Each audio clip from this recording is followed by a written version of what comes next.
Namaste and welcome everyone from the beloved Jyotish community. It's such an honor and pleasure to be here with you today to discuss a very exciting topic, the hidden meaning of the Dusthana Bhavas that's going to be presented by Radha Home.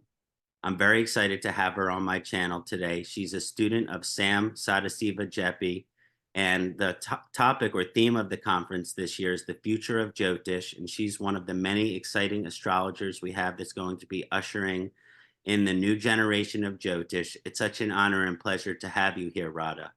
Namaste. Oh, thank you so much, Ksanati. I'm happy to be here.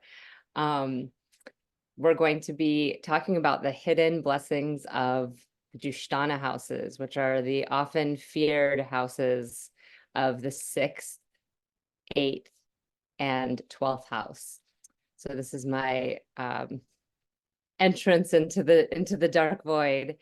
And we are going to talk about first the houses themselves, just to really land people into what they are and how we can understand the arc of possibility with each of the houses, because all the houses really have the place where we fall into the lower vibration and then move into the higher evolution of that house. So we're going to go into that first in our lecture, and then we're going to move into one of my favorite aspects of working with the Dushtanas, which is really seeing how different they are for each lagna. This is one of my favorite things to work with in all ways with Jyotish, is how each of us have such a different experience based on where our ascendant is. Because, you know, for somebody who's a fire sign, their 8th and 12th house is going to end up being a water sign. And that's very different than someone who's an air sign and their 8th and 12th house is going to be an earth sign. So this kind of thing is where we're going to really go deep in our lecture. And I'm really excited to share a lot of what I've been working with that. And then finally, we're going to move into really allowing ourselves to witness the blessing of what these Dusthana houses share with us. You know, we often look at our struggles as the worst part of our life or the things we're trying to avoid.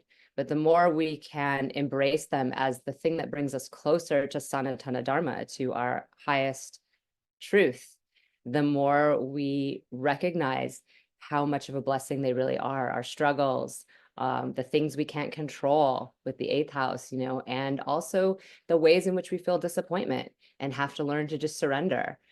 This is a big part of accepting our lives and moving through them. So we'll talk about the specific yogas, the Viparit Raja yogas, that allow us to sometimes have blessings within the Dusthana houses. They help eradicate some of the issues that can come up.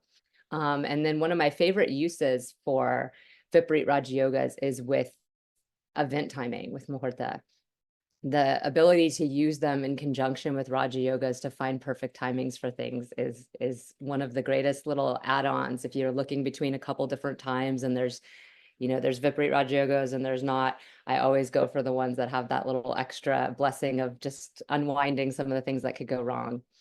And then also with transits, because it's really important to see how we're experiencing those houses when we're in transit with them. So a lot of times we focus heavily on the natal chart, but I really like to work with people on the living journey they're on. You know, we're the stars are written inside of us, and we're moving through this world, and we have a lot of choice. We have a lot of volition.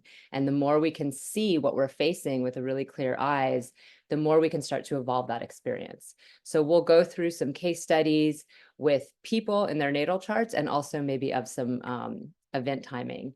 And then we'll touch it off with just some of the ways we can use other practices to help remedy the effects of the Dusthana houses. I'm super excited to share all of this with you guys in November, and I'm so honored to be a part of this conference. Thank you so much for inviting me. Oh, it's such an honor and pleasure. I'm so excited to have you be presenting on this topic. I mean, one of the reasons I'm most excited about this lecture is I'm a big proponent of dispelling fear as Jyotish goes. And, you know, I notice with my clients and the Jyotish community in general, there can be a lot of fear around those Dusthana bhavas. And so the fact that you're looking at it from an evolutionary perspective and a higher and lower nature perspective, and how to kind of utilize these houses to understand some of our deeper challenges and, you know, some of our spiritual evolutionary nature is something that I think everyone can really benefit from. So I'm just so excited that you chose this topic. Yay, awesome. Thank you.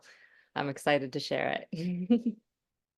For those of you that don't know, Radha will be presenting on Friday of the conference, which is Venus's Day, from 5 to 6:30 p.m. Eastern. And for those of you who are followers of Radha, you can use her promo code Radha at checkout for 10.8% off on all conference packages. So if you want to do a single day, if you just want to have attend her lecture on Friday, or you want to attend the whole conference, you can use her promo code at the Parashara Conference website for 10.8% off. So again, just super excited to have you here, and I'm sure you'll be back for many more Parashara conferences to come. And thank you for taking the time to join my channel today and to share your very exciting preview of your lecture with everybody.